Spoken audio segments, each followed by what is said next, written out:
इसलिए आप लोगों को उस स्टेटमेंट पर विशेष ध्यान देना चाहिए।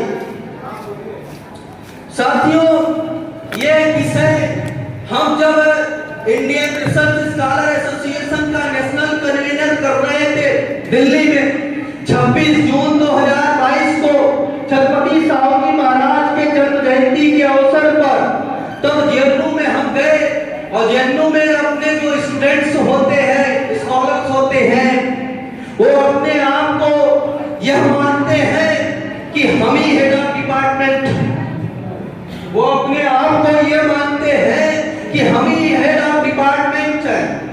तो उनके सामने जब ये पर्चा गया कि पहला ही विषय उस वक्त हमने बनाया था कि हमें पढ़े लिखे लोगों ने धोखा दिया, डॉक्टर बाबा साहब अम्बेडकर 18 मार्च 1956।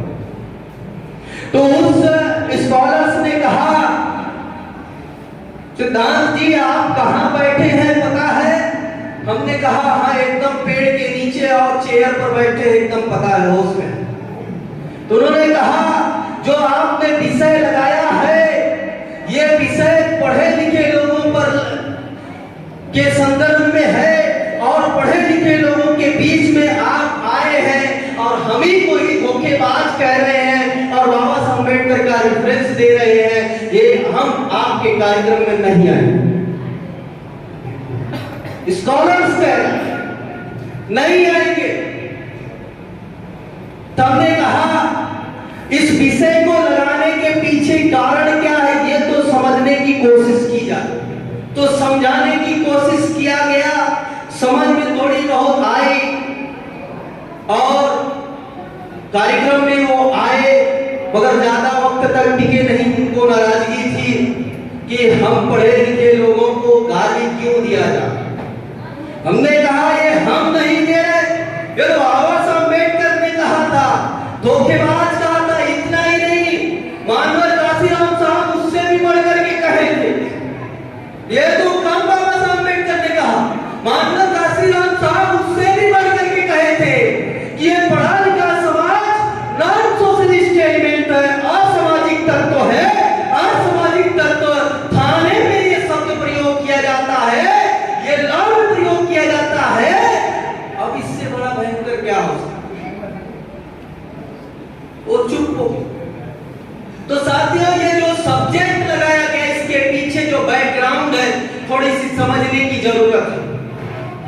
18 मार्च 1956 का समय था। बाबा साहब अम्बेडकर को उत्तर प्रदेश के आगरा के लोगों ने बुलाया। बाबा साहब अम्बेडकर खुद नहीं आए। बाबा साहब अम्बेडकर को उत्तर प्रदेश के आगरा के खास करके लोगों ने निमंत्रण दिया कि आप इस कार्यक्रम में आए। तो बाबा साहब अम्बेडकर नाराज थे, उन्होंने मना कर दिया था कि हम नहीं आएंगे। तो बाद में बहुत सारे समाज के लोगों ने आग्रह किया। तो आग्रह करने के बाद बाबा साहब अम्बेडकर ने शर्त रखा, ठीक है आएंगे, मगर इस आंदोलन को, इस कारवां को चलाने के लिए हमें 5000 निधि की आवश्यकता है। तो उस वक्त उस समाज के लोगों ने कहा कि एकदम दिया जाएगा। और साथ में बाबा साहब अम्बेडकर के द्वारा शेड्यूल कास्ट फेडरेशन ऑर्गेनाइजेशन चलाया जाता था। शेड्यूल कास्ट फेडरेशन वो संगठन चलाया जाता था और वो संगठन के बैनर तले वो प्रोग्राम लगा था।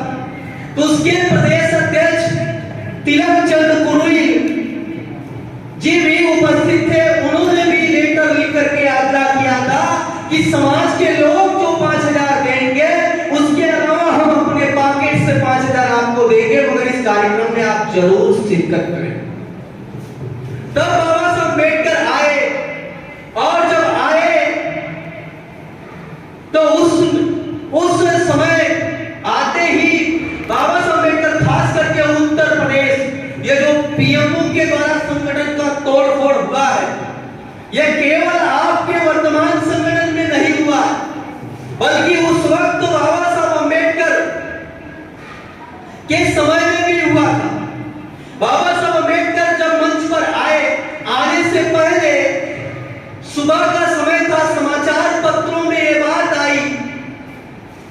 कि हरि सिंह नाम से कोई शेड्यूल कास्ट का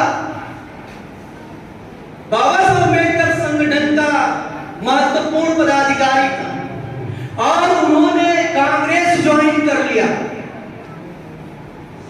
कांग्रेस उस समय ज्वाइन कर लिया, बाबा साहब अम्बेडकर के संगठन शेड्यूल कास्ट फेडरेशन को इस्तीफा दे दिया और कांग्रेस ज्वाइन कर लिया।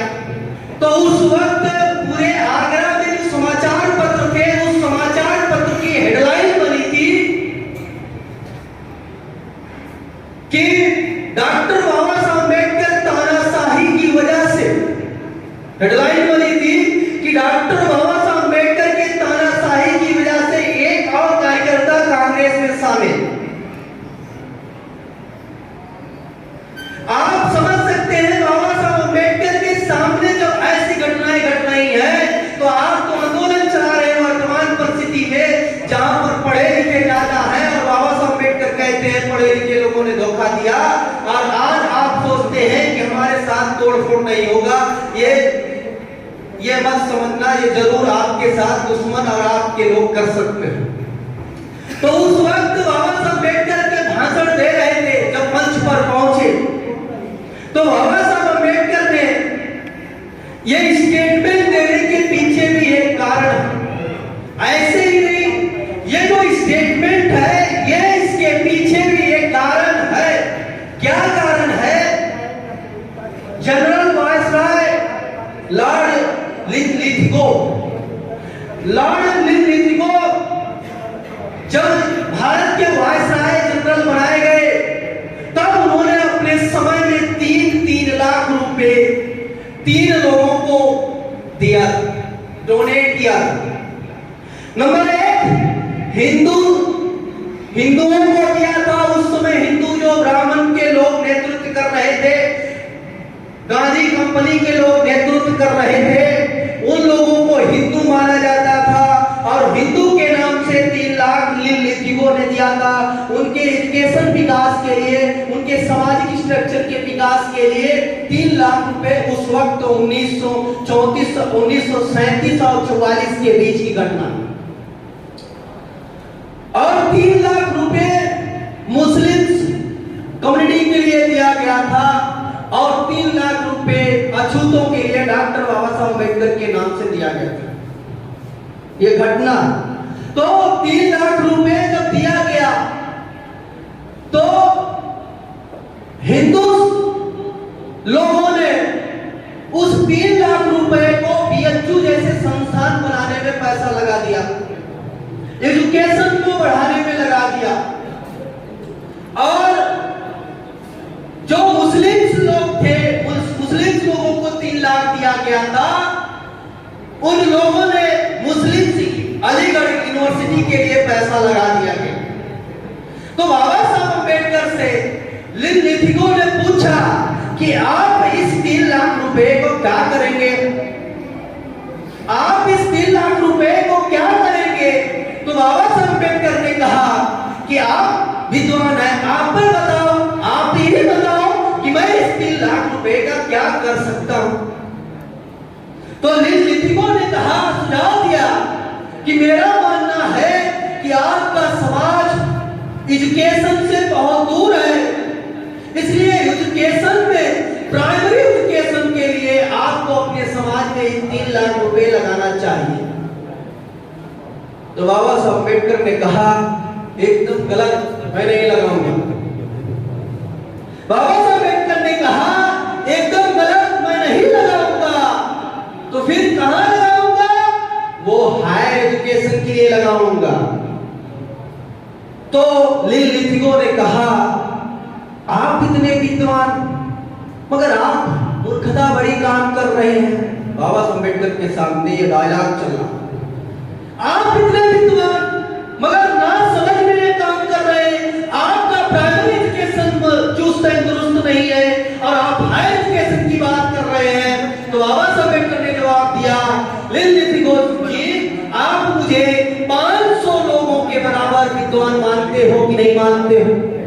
ये लिखित है। लिथगो और गांधी, ये दोनों बाबा साहब अम्बेडकर को अपने स्टेटमेंट में कई बार कहे हैं। बाबा साहब अम्बेडकर 500 विद्वानों के अकेला एक 500 विद्वानों में से डॉक्टर बाबा साहब अम्बेडकर एक अकेला आदमी पर्याप्त है। तो बाबा साहब अम्बेडकर उसी स्टेटमेंट को उसके दोहराया और कहा कि आप मानते हो कि नहीं मानते हो? तो लिलितिगो ने कहा बिल्कुल मानते हैं। उन्होंने कहा अगर इसी पैसे को मैं हायर एजुकेशन में लगा दिया और ये हायर एजुकेशन करके मेरे ही जैसा विद्वान आ गए इस देश में, तो मेरे जैसे 500 लोगों को संभालने लायक हो जाएंगे। ये हायर एजुकेशन के लिए बाबा साहब अम्बेडकर का कितना बड़ा दृष्टिकोण। इसलिए उसी 3 लाख रुपए का प्रयोग डॉक्टर बाबा साहब अम्बेडकर ने सबसे पहले लिस्ट में 16 लोगों को लंदन, कैम्ब्रिज जैसी यूनिवर्सिटीज में पढ़ने के लिए भेजा। और जब लंदन पढ़ने के लिए भेजा तो एक समय आया कुछ दिन बाद जब बाबा साहब अम्बेडकर उसमें लॉर्ड मैकाले थे और उनके अवसर पर जाना पड़ा। तो बाबा साहब अम्बेडकर जब लंदन गए तो लंदन जिनके माध्यम से 16 लोगों को भेजे थे, उसमें जो मॉनिटर था उसको बोले कि हम लंदन में आए हैं और आप सभी लोगों से मिलना चाहते हैं, आप सभी लोग कहां मिलोगे? हमसे वहां मिला जाए। तो जिनको बाबा साहब अम्बेडकर ने 3 लाख रुपए लगा करके 16 लोगों को भेजा था, उस 16 लोगों में से केवल एक आदमी आया। वो इसलिए आया था, ये बताने के लिए आया था कि बाबा साहब अम्बेडकर हमने सबको संदेशा दिया, कोई नहीं आया, मैं भी जाऊं क्या? मैं भी जाऊं क्या? जब कोई नहीं आया तो मैं भी जाता हूं। ये बात जब बाबा साहब अम्बेडकर को खटकी और खटकने के बाद बाबा साहब अम्बेडकर जब वही घटनाएं 3 बार उनके साथ हुआ, तो वही बाबा साहब अम्बेडकर इसी उत्तर प्रदेश की धरती पर जब आखिरी और अंतिम भाषण देने के लिए ये उत्तर प्रदेश आए थे, तो 18 मार्च 1956 को रो रहे थे। ये कहे ही नहीं थे। जिनका आप आंदोलन चलाते हो, जिनको आप कह रहे हो कि जय जय जय जय भीम, ये जय जय जय भीम से बाबा साहब अम्बेडकर का सपना पूरा होने वाला नहीं है, बल्कि बाबा साहब अम्बेडकर का अगर सपना पूरा हो सकता है तो बाबा साहब अम्बेडकर ने जो उस समय कहा था 18 मार्च 1956 को रोते वक्त कहा था कि हमें पढ़े लिखे लोगों ने धोखा दिया। इतना ही नहीं कहा, आगे भी कहा हमें पढ़े लिखे लोगों ने धोखा दिया।